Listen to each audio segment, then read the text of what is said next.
Welcome back to From the Burbs to the Tetons.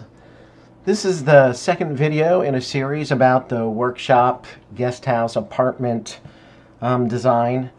So this one we're going to concentrate on the utilities and where they're going to be put. The front of the building points to the east. So let's go ahead and look at the electricity. If you've been watching our property site design and build series, you know we have a telephone pole right on the property and it's really near the driveway. We're going to bring the electrical down from the pole and underground and about 8 to 10 feet to the right of the driveway. Here you can see the electrical buried next to the driveway. Also, it goes from the transformer up to the house. Once it's in the house and in a breaker box, we're going to have to get some of the electricity back out of the house and out to different places. So on this one you can see that we've got electrical going out to the greenhouse that you can see on the right. You can see another electrical line going northeast. There's greenhouses on the other side of the driveway over there. We're going to go ahead and need to get electrical to the well pump. And we're going to need electrical at the fire pond because I plan on having a bubbler there to help keep it from freezing. And then finally we need to get conduit over to where the house is going to be. I don't want to rip up the cul-de-sac once we get the final layer of the driveway on there. And then also I want to put conduit all the way out to where the access road is going to be to the other 10 acres. I don't want that property to have to pull electricity all the way from the telephone pole.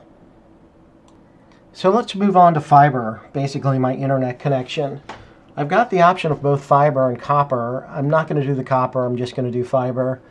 Also talking with the internet company, they basically said that they're going to take the fiber right up to the house. There's not going to be a junction box. I'm used to junction boxes because I live in a neighborhood and the junction box is kind of a place to split off for 8 or 10 or 12 houses. What I do want to do is make sure I have really good coverage all over the property. So I plan on making sure I've got a cable going to the greenhouses. I plan on doing a lot of automatic monitoring that's going to need to come through the Ethernet so I can read it. I've got another one going over to where the house is going to be eventually. I've got another one going out to the greenhouses because I'm afraid I'll be out in the greenhouse and I won't be able to get internet there. And then another one is broken off going toward where the access road would be. So again, somebody doesn't have to restring that and spend all that money for the other 10 acres. So let's go ahead and move on to water. Now I'm going to have a well and probably a cistern. I want a cistern for 2 reasons. One, if and when I build the house, it's going to be more than 5,000 square feet with the garage. And for the fire department, they don't care about livable space. They want to just know how big is it.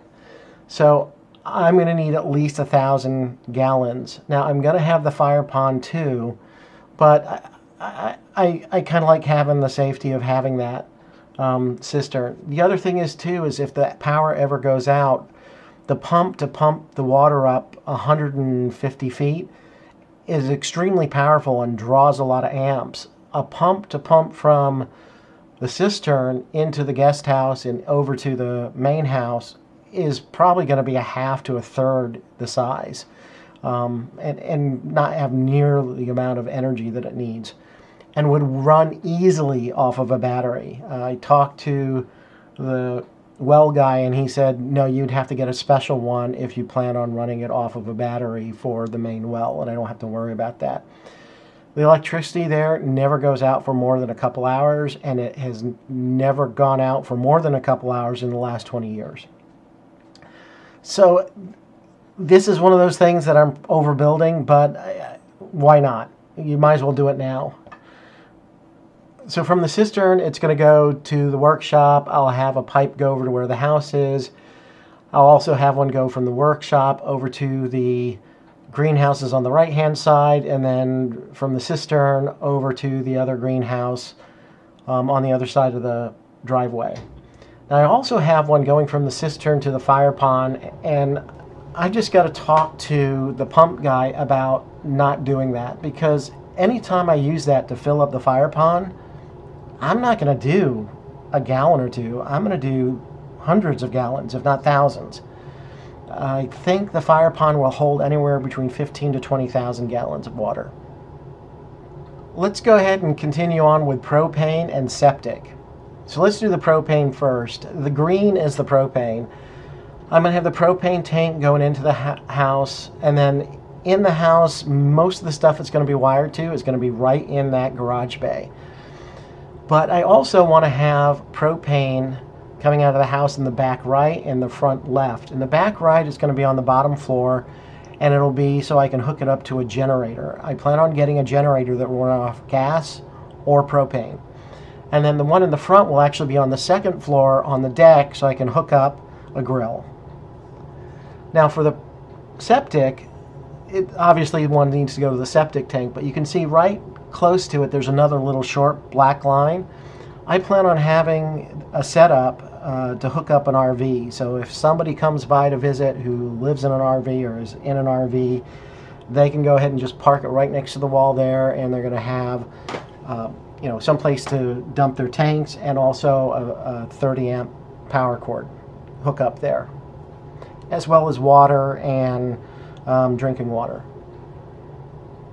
And this is what it's going to look like with all the trenches dug for all the different things that go to all the different places. Now I plan on organizing this two ways. One, when it makes sense, I'm going to put multiple things in a trench at the same height. For instance, pulling the fiber and electrical down next to the driveway, it's all going to be 4 feet deep. And all the electrical company says is it's got to be 12 inches away from the electrical. So the trench, I think the bucket that they're going to use is 18 inches wide, so it'll easily be separated enough to qualify for that. Now in other places, what I plan on doing, the electrical is always going to be the deepest buried. It's going to be at least 4 feet. Then I can put a foot of cover there and then do a whole bunch of things at 3 feet, which will normally be the water. And then at that water level, maybe 6 inches above that, I'll do low voltage stuff if need be. But we'll see. I've got to work with Clint on that at Milken Brothers on exactly how we're going to work all this stuff out. But there is a method to the madness. If you like the video, please give it a thumbs up. If you've got some comments or questions or ideas or things you think I'm missing, please let me know down below. Please subscribe if you've earned it. I've heard somebody else say that, and I thought it was a good thing. And if you want to know when we're uploading the next video, go ahead and hit the bell button.